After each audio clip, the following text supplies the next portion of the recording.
disse ela. Declarou Jesus: eu também não a condeno.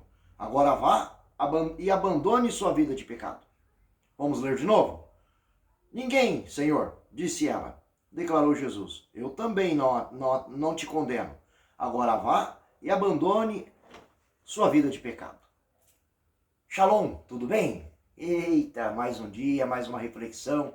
E hoje vamos fazer uma reflexão bem curtinha, né? Hoje é um propósito, é um dia especial, dia 9 de outubro de 2025. E é especial porque estamos vivos. Especial porque Deus abençoou nós com mais um dia, né? Você está bem aí? Eu espero que sim, eu desejo que sim. E se não estiver bem, acredite, vai ficar bem, tá? Confie no Senhor, entregue a tua vida ao Senhor. E aqui acabamos de ler João, o Evangelho de João, segundo escreveu João, o apóstolo de Jesus, capítulo 8, versículo 11, né? Onde declarou Jesus: eu também não te condeno, vá e abandone essa tua vida de pecado, vá e não peques mais. O que Jesus está dizendo aqui? Faz parte de um contexto em que queriam pegar Jesus numa situação, ou seja, segundo a lei de Moisés, o pecado de adultério era com a punição de morte por apedrejamento. E ali pegaram aquela mulher em ato de adultério e levaram até Jesus. Eles poderiam ter resolvido porque eles tinham autoridade para isso, porém eles queriam testar Jesus e fizeram isso. E Jesus começou a escrever na areia e deu uma palavra, né? Porque a gente tem bastante acusadores, né? Igual essa mulher que teve os seus acusadores. De fato ela estava e foi pego no ato errado, e ela realmente era réu, né? Ela, pela lei de Moisés. E de quem que eram essas leis? As tábuas dos 10 mandamentos, a lei que Moisés proferiu àquele povo da velha aliança. Era escrita pelo dedo de Deus. E quem era Jesus? O próprio Deus, né? O Filho, né? Deus Pai, Deus Filho e Deus Espírito Santo. E por isso eles estavam ali testando Jesus. Primeiro porque não acreditavam, segundo porque queriam pegar Jesus em um erro. E se ele não autorizasse, se ele não apedrejasse, ele seria pego no erro. Porém, Jesus sempre tem, né, o nosso adversário tem sempre acusações, mas Jesus tem sempre uma fórmula secreta e uma carta na manga. E a carta era a graça imerecida, era o favor merecido e eram as misericórdias que são duradouras. E ele disse: aquele que não tiver nenhum pecado, que atire a primeira pedra. Ele reconheceu que ela tinha pecado, ele reconheceu que ela era uma pecadora, reconheceu que ela tinha, pela lei de Moisés, uma punição de imediato ali.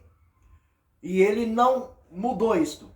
Porém, ele criou ali uma forma do executor. Ou seja, aquele que não tivesse nenhum pecado, que atirasse a primeira pedra. E eles estavam ali em total certeza, já com as pedras na mão, para atirar naquela mulher. Quantos têm pedras na mão para atirar contra você? Quantos são os seus acusadores? Né? Diz você, porque eu digo dos meus. E são muitos, né? No mundo tereis aflição, disse Jesus. Mas tem de bom ânimo, porque eu venci o mundo. E aqui Jesus estava, né, nesta aflição também. Até mesmo porque poucos dias depois ele haveria de passar pelo Calvário, morrer por mim e por você, e seria doloroso aquele processo. E como foi? Porém, ele deixou suas dores de lado, porque isso é viver propósito, e pensou naquela mulher, na condição daquela mulher. E ele deu uma ordem de comando: aquele que não tiver nenhum pecado, que atire a primeira pedra. E assim começaria a execução. Ele poderia ter, né, agido de outra forma, mas ele agiu com sabedoria, porque quem ensinou Deus a ser Deus? Quem deu sabedoria a ele? Quem ensinou a sabedoria para Deus? Ele é a sabedoria em pessoa. E ele tem as fórmulas secretas para te ajudar, para me ajudar, né? Porém, existe um comando aqui, uma ordem, e já vamos entender. E ele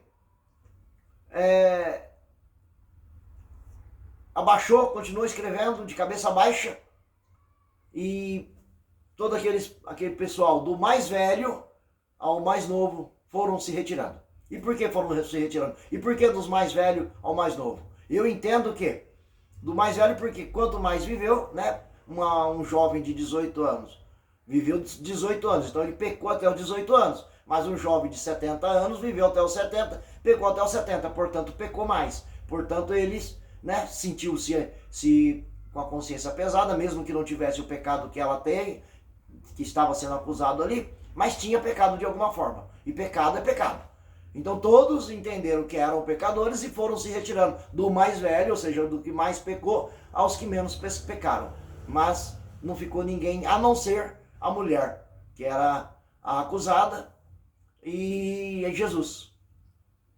E ele olhou para ela, levantou, cadê os seus acusadores? Né? Pode ler o texto todinho. E ela disse, não ficou ninguém, Senhor. E ele disse, nem eu te condeno. E olha que ele poderia ter condenado ela. Primeiro, porque ele era Deus. Segundo, que ele escreveu a lei. E terceiro, que ele era santo, não tinha pecado. Então ele teria o direito de apedrejar. Porém, ele abriu mão desse direito, e ofereceu misericórdia, graça, né? E a compaixão. E mais ainda, ele deu um comando para ela. Agora, vá e abandone essa tua vida de pecado. Vá e não peque mais. Não é o que Deus está dizendo para mim e para você. Processo de santificação. Você vai para Coríntios, o processo de santificação é um valor inestimável, porque te aproxima de Deus, né?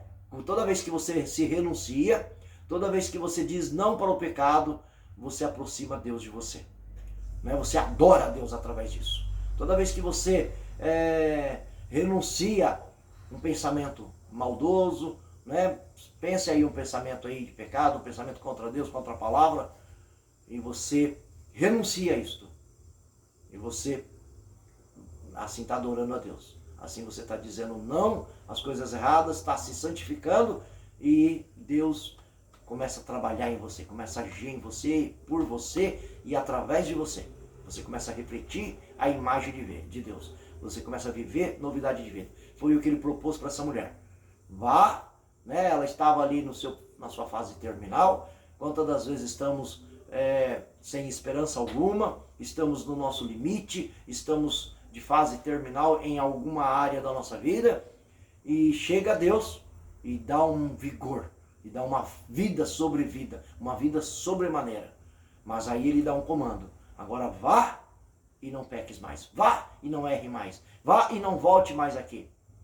Né? Porque o importante, o processo da santificação não é você ser santo, ser justo por completo e nunca mais pecar. O propósito e o final é exatamente esse.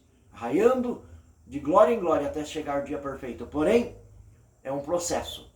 Mas você vai eliminando por etapa. Né? O processo de santificação é você fazer escolhas direcionadas a não entristecer o Espírito Santo de Deus que habita em você e a não afastar a presença de Deus, o soberano. Então fica essa mensagem para a sua reflexão, para o seu entendimento, e que o Espírito Santo de Deus, através de Cristo Jesus, né? Porque Jesus ele poderia ter falado para aquela mulher, né? O que Jesus poderia ter falado para ela? Olha, eu continuo por aí, sempre que você precisar, conta comigo, tá? Você viu que ninguém te condenou, mas eu também não te condeno, pode ir embora, continua no seu caminho. Quando você precisar de novo, você volta aqui e nós vamos conversar. Né? Poderia ter falado, segue aí a sua vida, e não falado mais nada. Né? Diz aí o quanto você acha que ele poderia ter falado. Mas não. Ele ofereceu a misericórdia, ofereceu a compaixão, e ele ofereceu a santificação. Vá e não peques mais.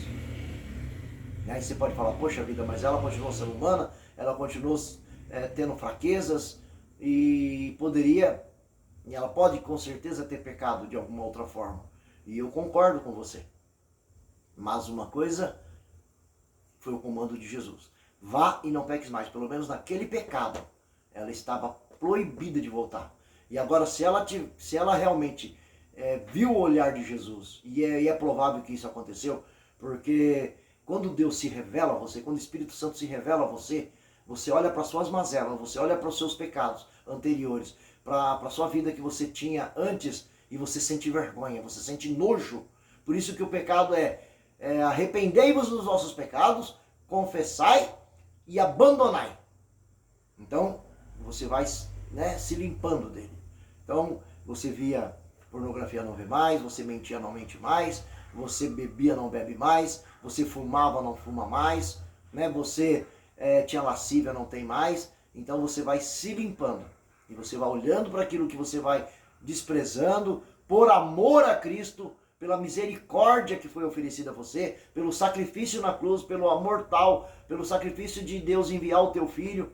E então você vai caminhando em direção ao reino de glória e a uma vida transformada, a uma vida de prática de princípios, de prática na palavra, buscando fortalecimento, revestimento e unção, dia após dia, né? Essa é a mensagem de hoje e eu desejo que você seja abençoado e que seja consagrado por esta palavra, que é viva e eficaz, que penetre a tua alma, a tua mente e o teu coração e que produza vida. E produza vida para que você compartilhe com os seus, né? Os filhos, netos, parentes, parentesco, doméstico da fé, amigos, né?